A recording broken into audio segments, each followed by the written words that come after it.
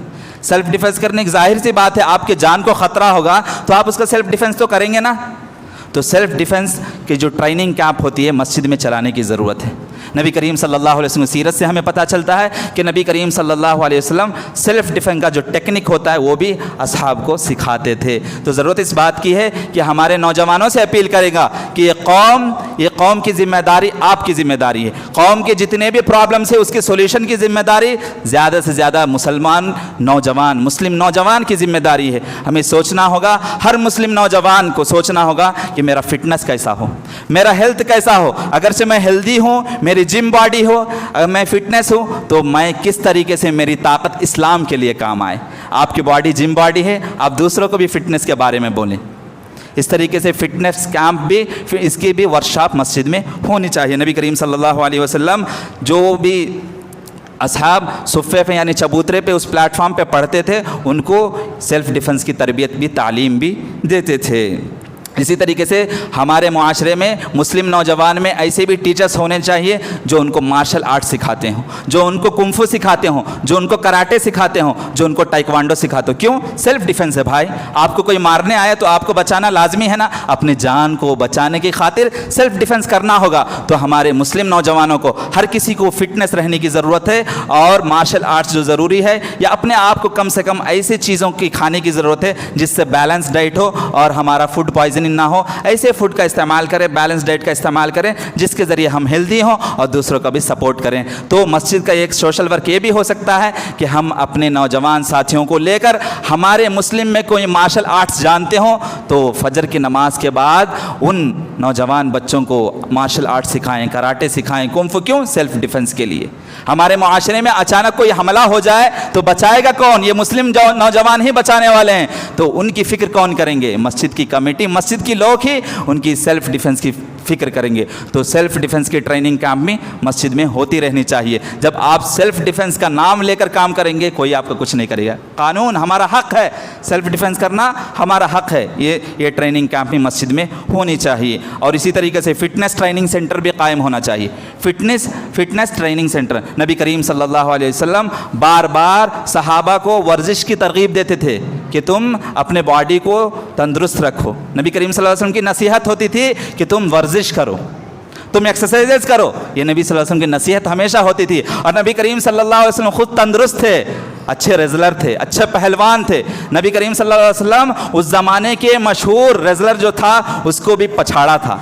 اس کو بھی پچھا. اتنے طاقتور نبی کریم صلی اللہ علیہ وسلم تھے. ہمیں نبی کے اسوے کو ہر میدان میں اپلائی کرنے کی ضرورت ہے, نبی کے ماڈل کو ہر میدان میں اپلائی کرنے کی ضرورت ہے. ہمیں فٹنس کے اوپر بھی غور کرنا چاہیے, کیونکہ نبی کریم صلی اللہ علیہ وسلم نے فرمایا, بار بار فرماتے تھے کہ اپنے فٹنس پر خیال رکھو, اپنے فٹنس کا خیال کرو, تندرست رہو. نبی کریم صلی اللہ علیہ وسلم کی نصیحت تھی. تو نوجوانوں سے میری اپیل ہے, میری گزارش ہے کہ اپنے فٹنس کا خیال رکھیں. آپ اپنے باڈی کو جم باڈی بنائیں, لیکن اس سے اسلام کا فائدہ ہو, آپ کے ایجوکیشن سے اسلام کا فائدہ ہو, آپ جو بھی کام کریں اس سے اسلام کا فائدہ ہو. یہ ہمارا ٹارگٹ ہونا چاہیے, کیونکہ ہمارا مقصد ہی اللہ کے بندوں کی مدد کرنا ہے. ہر طریقے سے دعوت دین کے ذریعے, ہیلپنگ کے ذریعے ہے. کوئی ضرورت مند ہے, اس کا اب کوئی ڈوبتا ہوا نظر آیا, آپ کو کوئی ڈوبتا ہوا نظر آیا, آپ کو سوئمنگ آئیں گی تبھی نو آپ اس کو بچا سکتے ہیں. نبی کریم صلی اللہ علیہ وسلم تیراکی بھی سکھاتے تھے, تیر اندازی بھی سکھاتے تھے, نشانہ لگانا تیر سے وہ بھی سکھاتے تھے.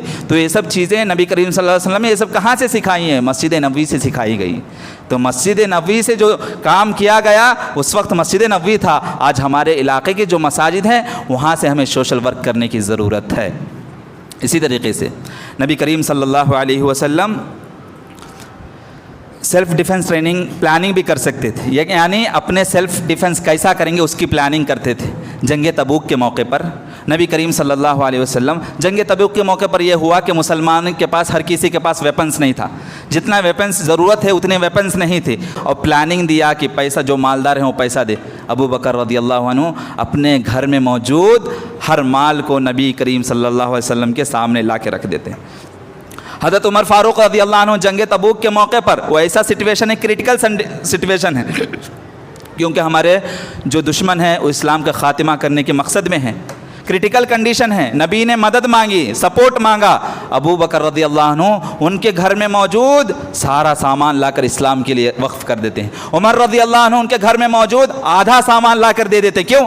مسلم کی سپورٹ کے لیے. اللہ تعالیٰ ہمیں مالدار بنایا ہے, تو ہمیں بھی جب بھی مسلم کی جو ضرورت پڑے اس وقت ہمیں زیادہ سے زیادہ تعاون کرنے کی اور سپورٹ کرنے کی ضرورت ہے. یہ ہمیں کس سے معلوم ہوتا ہے؟ سیرت کے مطالعے سے معلوم ہوتا ہے.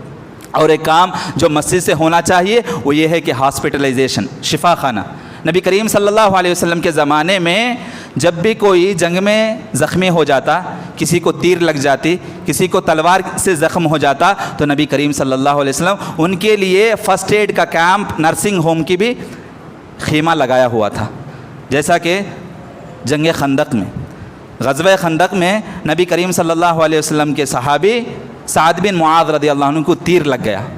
نبی کریم صلی اللہ علیہ وسلم ان کے لیے مسجد میں ٹینٹ لگایا, خیمہ لگایا, اور جو صحابیات تھیں وہ کیا کرتی تھی؟ ٹریٹمنٹ کرتی تھی, فرسٹ ایڈ کا کام کرتی تھی, زخمیوں کو مرہم پٹی کرتی تھی. تو اس سے پتہ چلا کہ ضرورت کے وقت مسجد کو ہم ہاسپٹلائز بھی کر سکتے ہیں, ہاسپٹل جیسا ٹریٹمنٹ کا بھی سہارا. اس لیے نبی کریم صلی اللہ علیہ وسلم نے مسجد کو ہر ضرورت کے لیے, ہر پریشانی کا سولیوشن کے لیے مسجد کا مرکز قائم کیا تھا. تو آج بھی اگرچہ ٹریٹمنٹ کی ضرورت پڑے تو ہمیں ٹریٹمنٹ کرنے کے لیے غریب جن کے پاس پیسہ نہیں ہے, لاکھوں کروڑوں کے خرچے ہوتے ہیں, کمیٹی کی ذمہ داری ہے, پوری مسلم سماج کی ذمہ داری ہے کہ اپنے پیسے کو ایسے ہیلتھ کیمپ جو ہوتے ہیں, فٹنس کیمپ جو ہوتے ہیں, یا مریض کے جو بھی میڈیکل کیمپ ہوتے ہیں, ایسے مسجد میں اس کا قیام کیا جائے. کم سے کم 2 مہینے میں, 3 مہینے میں ایسا کام کریں گے تو جو بھی جس کی بڑی بڑی پریشانی ہوتی ہے, کسی کو کینسر آ جاتا ہے تو اس کے پاس پیسہ نہیں, پیسہ نہ رہنے کی وجہ سے دنیا چھوڑ کے مر کے چلا جاتا ہے. تو ہماری ذمہ داری ہے, سماج کی ذمہ داری ہے کہ ہم اپنے صدقہ و خیرات کے پیسے سے میڈیکل کیمپ کا قیام بھی ہم مسجد میں کریں. یہ نبی صلی اللہ علیہ وسلم کی سنت ہے. نبی کریم صلی اللہ علیہ وسلم اسی طریقے سے اور ایک سماجی خدمت میں, سوشل ورک میں ایک کام یہ ہے کہ ہم فائنینشیل سپورٹ کریں دوسروں کا. ورک زیادہ تر سوشل ورک میں یہی ہوتا ہے کہ کوئی غریب, کوئی لاچار ہے, کوئی غریب ہے, ضرورت مند ہے, تو اس کو فائنینشیل سپورٹ کرتے ہیں.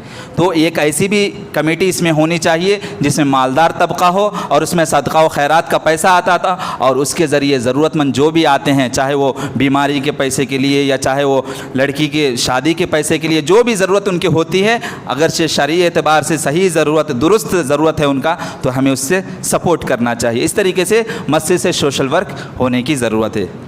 اسی طریقے سے اسلامک مائکرو فائنانس کو قائم کرنے کی ضرورت ہے. اسلامک مائکرو فائنانس کو قائم کرنے کی ضرورت ہے. اسلامک مائکرو فائنانس کی اگرچہ مثال ہم لیں تو نبی کریم صلی اللہ علیہ وسلم کے زمانے میں ایک انصاری صحابی آتے ہیں اور نبی صلی اللہ علیہ وسلم کے سامنے ہاتھ پھیلاتے ہیں. کہ میری مدد کرے، میری سپورٹ کرے۔ نبی کریم صلی اللہ علیہ وسلم نے فرمایا تمہارے گھر میں کوئی چیز ہے کیا؟ وہ صحابی فرماتے ہیں میرے گھر میں ایک کمبل ہے اور ایک پیالہ ہے۔ نبی صلی اللہ علیہ وسلم بولتے ہیں جا کر لے کے آؤ۔ جب وہ بندہ، وہ صحابی ایک کمبل اور ایک پیالہ لے کے آتے ہیں تو وہ پیالے کے نبی کریم صلی اللہ علیہ وسلم اپنے ہاتھ میں اٹھا کر آکشن کرتے ہیں، یعنی نیلامی کرتے ہیں کہ کون اس کو خریدے گا۔ آخر میں وہ ایک پیالہ اور ایک کمبل بک جاتا ہے 2 درہم میں۔ نبی کریم صلی اللہ علیہ وسلم اس کو نصیحت کرتے ہیں کہ 1 درہم میں تم اپنے فیملی کے لیے جو بھی فوڈ، جو بھی ضرورت کی چیزیں ہیں وہ خرید لو، اناج خرید لو، اور 1 درہم میں تم جو ہے کلہاڑی کاٹنے کی جو کلہاڑی ہوتی ہے اس کو خرید کے لے کے آؤ۔ اس کو جب کاٹنے کی کلہاڑی، یعنی چکلے کو کاٹنے کی، پیڑ کو، درخت کو کاٹنے کی جو کلہاڑی وہ بندہ لاتا ہے صحابی، اس کے بعد نبی کریم صلی اللہ علیہ وسلم اپنے ہاتھ سے اس میں دستانہ لگا کے بولتے ہیں کہ جا کے کاٹو، محنت کرو، جا کے کاٹو اور محنت کرو، اور 10 دن کے بعد 15 دن کے بعد میرے پاس آنا۔ وہ صحابی ایسا ہی کرتے ہیں، نبی کریم صلی اللہ علیہ وسلم کی نصیحت کو عمل کرتے ہیں، اور جب واپس آتے ہیں تو ان کے پاس کتنا ہوتا ہے؟ 10 درہم جمع ہوا ہوتا ہے۔ ماشاءاللہ، سبحان اللہ۔ آپ کی ایک ایسی کمیٹی ہونی چاہیے، صدقہ و خیرات کی ایک کمیٹی، جو اس مال کو ان کو قرض حسنہ کے طور پر دے، اور وہ قرض حسنہ لے کر جتنا ٹائم ہے اس ٹائم سے وہ غریب بھی ادا کرنے کی کوشش کرے، اور بغیر سود کے اسلامک مائکرو فائننس کے قیام کی مسجد میں ضرورت ہے۔ اور ایک کام جو ہمیں کرنا ہے کہ مسجد کو ہمیں سپریم کورٹ بنانا ہے۔ ہمارا سپریم کورٹ کون سا ہو؟ مسجد ہو۔ نبی کریم صلی اللہ علیہ وسلم کے زمانے میں جو بھی فیصلہ ہوتا تھا مسجد ہی میں ہوتا تھا، جو بھی فیصلہ ہوتا تھا، جو بھی جھگڑا ہوا، فساد ہوا، اس کا جو اصل فیصلہ ہوتا ہے، کہاں ججمنٹ کہاں ہوتا تھا؟ مسجد نبوی میں ہوتا تھا۔ جس طریقے سے مثال ہے، نبی کریم صلی اللہ علیہ وسلم کے سامنے فاطمہ مخزومیہ کو لایا گیا، کس چیز کے شکل میں؟ کہ اس نے چوری کی تھی۔ نبی کریم صلی اللہ علیہ وسلم نے فیصلہ کیا اور فرمایا یہ فاطمہ بنت محمد بھی ہوتی تو میں اس کو چوری کرنے پر اس کے ہاتھ کاٹتا۔ اس طریقے سے عادلانہ فیصلہ ہونے چاہیے۔ عادلانہ فیصلہ کب ہوگا؟ جب ہماری کمیٹی کے اندر، ہمارے معاشرے کی جماعت کے اندر، مسجد کے اندر ایگو نہ ہو، ایگو فیلنگز نہیں ہونا۔ یہاں عادل ہونا ہے، لیڈرشپ ایسا ہونا ہے، ہمارا متولی ایسا ہو جو اسلام کا پابند ہو، جو عادل ہو، انصاف کرنے والا ہو۔ ایسا نہ ہو کہ میری رشتہ داری ہے، اس کی وجہ سے اس کی غلطی کو معاف کر دیا جائے۔ رشتہ داری الگ بات ہے، اسلام کی بات جہاں آ جاتی ہے وہاں رشتہ داری بھی کوئی کام نہیں۔ تو ہمارا متولی، ہمارے کمیٹی کا ممبر یا ہمارے گروپ کا ممبر ایسا ہو جو اسلام کا پابند ہو، اور کوئی فیصلہ آئے تو مسجد کے اندر کیا جائے۔ نبی کریم صلی اللہ علیہ وسلم سامنے کوئی بھی فیصلہ آتا، چاہے وہ مسلمان کا ہو یا غیر مسلم کا ہو، اس زمانے میں دیکھیے نبی کے اوپر غیر مسلم بھی بھروسہ کرتے تھے۔ کچھ گڑبڑی ہوتی، کوئی غلطی ہو جاتی، کوئی جھگڑا ہو جاتا، کوئی فساد ہو جاتا تھا، کوئی پرابلم آ جاتا تھا، اس کے فیصلے کے لیے، ججمنٹ کے لیے نبی کے سامنے آتے تھے۔ نبی صلی اللہ علیہ وسلم جو داعی ہوتا تھا اس کے دعویٰ بھی سنتے تھے، مدعا علیہ کا دعویٰ بھی سنتے تھے، 2 گواہ کو بھی رکھتے تھے، اور سامنے لوگ بھی جمع ہوتے تھے۔ اس طریقے سے ایک پارلیمنٹ ہوتا تھا نبی کے زمانے۔ آج ہمارے جتنے بھی معاشرتی یا ملی مسائل ہیں اس کا سولوشن ہمیں کہاں سے کرنا ہے؟ مسجد سے کرنا ہے۔ اس کا سولوشن ہمیں مسجد سے کرنا ہے۔ طلاق کا مسئلہ ہے، ہم نے مسجد سے اس کا سولوشن نہیں کیا تو سپریم کورٹ تک چلا گیا۔ طلاق کا مسئلہ تھا، مسجد سے ہم نے اس کا سولوشن نہیں کیا تو کہاں تک چلے گیا وہ مسئلہ؟ سپریم کورٹ تک چلا گیا۔ اور سپریم کورٹ مجبوراً جو غیر مسلم ہیں ہمارے دین میں مداخلت کرنے کی کوشش کی گئی۔ ہمارے دین میں مداخلت کیوں ہوئی؟ ہم نے دین کو صحیح سمجھا نہیں، اس کو پریکٹیکلی جس طرح عمل کرنا تھا سیرت کے مطابق، ہم نے سیرت کے مطابق عمل نہیں کیا۔ تو مسجد میں اور ایک کام جو ہمیں کرنا ہے وہ یہ ہے کہ فیملی کاؤنسلنگ سینٹر کا قائم کرنا۔ فیملی کاؤنسلنگ سینٹر یعنی ایک تو نکاح بھی مسجد میں ہونی چاہیے، ولیمہ بھی مسجد میں، ولیمہ کا انتظام بھی مسجد میں ہو۔ اس سے کیا ہوتا ہے؟ غریب طبقے کا پیسہ بچ جاتا ہے، کیونکہ شادی بیاہ کے موقع پر جو خرچے ہوتے ہیں، باپ مر جاتا ہے، بھائی مرنے والا ہوتا ہے، لیکن جو بہن کی جو شادی کیا ہوتا ہے خرچے وہ قرض پھیر نہیں پاتا، اتنا قرضہ ہو جاتا ہے۔ اس لیے جب ہم نکاح کا کام، اسی طرح عقد نکاح کا کام، ولیمے کا کام، یہ کام سب ہم مسجد میں کریں گے تو پیسہ بھی خرچ ہوگا، برکت بھی رہے گی۔ یہ کام ہمیں کرنے کی، اگرچہ انبن ہو جاتی ہے شادی کے بعد، تو اس کے لیے ایک کمیٹی ہمارے مسجد میں ہونی چاہیے جو فیملی کاؤنسلنگ سینٹر کے نام سے قائم کیا جائے۔ وہاں دونوں ماں بہن کو، ادھر سے سسرال والے کو بھی، ادھر سے دوسرے لوگ کو بھی آ کے وہاں جب آپس میں اس میں فیصلہ ہوگا تو اسلام کے مطابق فیصلہ ہوگا۔ اس طریقے سے آسانی کے ساتھ ہم طلاق سے دور ہو سکتے ہیں۔ طلاق آخری حل ہے، لاسٹ آپشن طلاق ہے، اس سے پہلے بھی ایڈجسٹمنٹ ہو سکتا ہے، اور یہ ایڈجسٹمنٹ کے لیے جو بڑے بزرگ لوگ ہیں ہمارے جماعت میں، ان کی ذمہ داری ہے کہ ایسے ذمہ دار اپنے ہاتھ میں لیں، اور جو بھی معاشرتی مسائل آتے ہیں، نکاح کے بعد کے جو مسائل آتے ہیں، طلاق کا مسئلہ، خلا کا مسئلہ، اس کا حل مسجد سے کیا جائے۔ فیملی کاؤنسلنگ سینٹر کا کام مسجد سے ہو، اور ایک کام جو ہمیں مسجد سے کرنا ہے وہ یہ ہے کہ مسجد سے دعوت کا کام بھی کرنا ہے، اور یہ اہم فریضہ ہے، فرض ہے۔ یہ نبی کریم صلی اللہ علیہ وسلم کے زمانے میں جو باہر سے وفود آتے تھے، باہر سے غیر مسلم جو آتے تھے، نبی صلی اللہ علیہ وسلم ان کو اسٹے کرتے تھے۔ جو بھی ڈیلیگیشنز آتے تھے ان کے لیے ریسٹ روم کا قائم تھا، ان کے لیے گیسٹ روم قیام کیا جاتا تھا، خیمے لگائے جاتے تھے مسجد کے اندر۔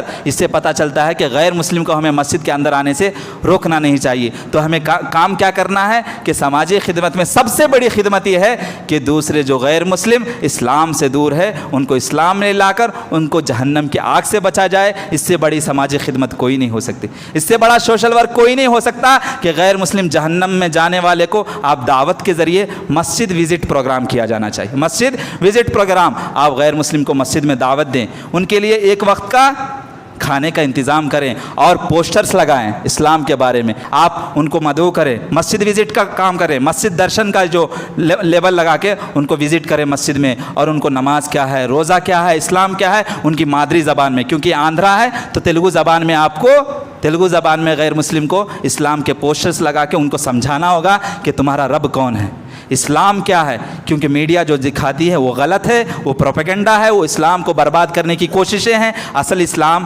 مسجد میں غیر مسلم کو دعوت دے کر ایک ٹائم کا کھانا ہے، اس میں پورے سماج کو سوچنا ہوگا کہ اگرچہ ایک دن کا 100-200 روپیہ میرے گھر سے چلا جائے، میرا انکم کیوں نہ چلا جائے، لیکن اگرچہ اسلام کی دعوت کا کام ہو رہا ہے تو ہمیں کم سے کم مہینے میں 2 مہینے میں غیر مسلموں کو مسجد وزٹ پروگرام کنڈکٹ کر کے پوسٹر کے ذریعے ان کے علاقائی زبان میں، ان کے مادری زبان میں، ان کو ان کے مدر ٹنگ میں ہمیں اسلام کے دعوت کو پوسٹر کے ذریعے عام کرنے کی ضرورت ہے۔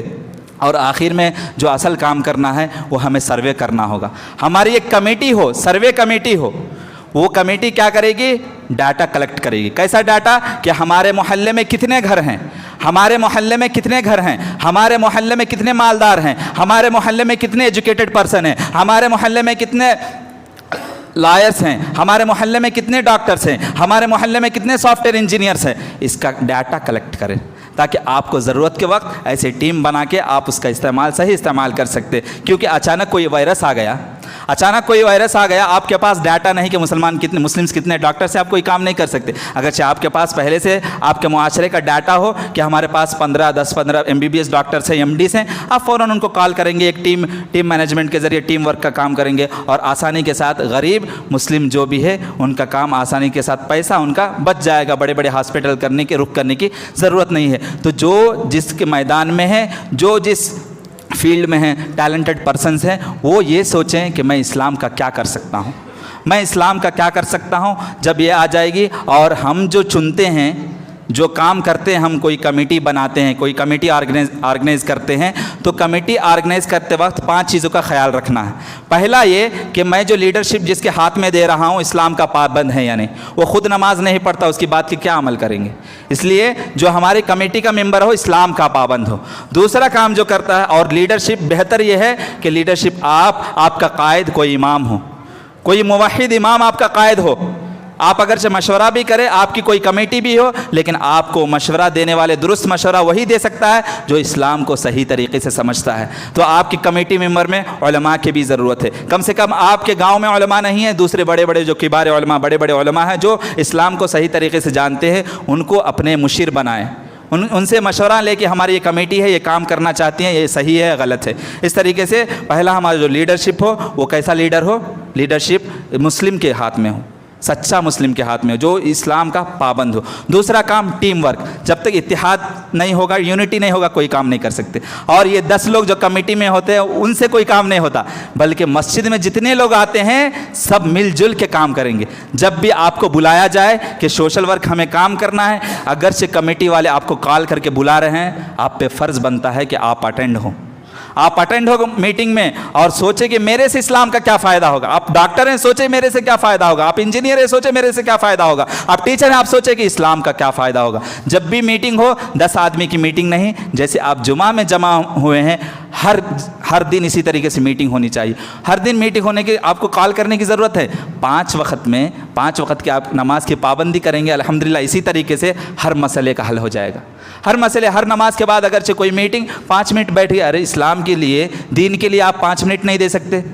مسجد سے کنیکشن کی ضرورت ہے. جب تک آپ مسجد سے دور رہیں گے ہمارا کوئی بھی معاشرتی مسئلہ، ملی مسئلہ، ہمارا پرابلم، ہمارے جتنے بھی چیلنجز ہیں ہمارے خلاف، اس کا فیس ہم نہیں کر سکتے. مسلمان 100% نمازی بن جائے اور 100% اپنا ذمہ داری لے لے کہ میری جو ٹیلنٹ ہے میں اپنے ٹیلنٹ کو اسلام کے لیے صرف کروں گا، تو انشاءاللہ وہ زمانہ دور نہیں کہ جس طریقے سے اس زمانے میں ہمارے اسلاف کرام پوری دنیا میں اسلام کا پرچم لہرایا تھا، ہمارے ذریعے بھی کام ہو. آخر میں اللہ تعالیٰ سے دعا گو ہوں کہ اللہ تعالیٰ ہم سب کو سماجی خدمات اسلام کے مطابق، شریعت کے مطابق مسجد سے کرنے کی توفیق عطا فرمائے. وآخر دعوانا الحمد للہ رب العالمین واللہ یعلم ما تصنعون.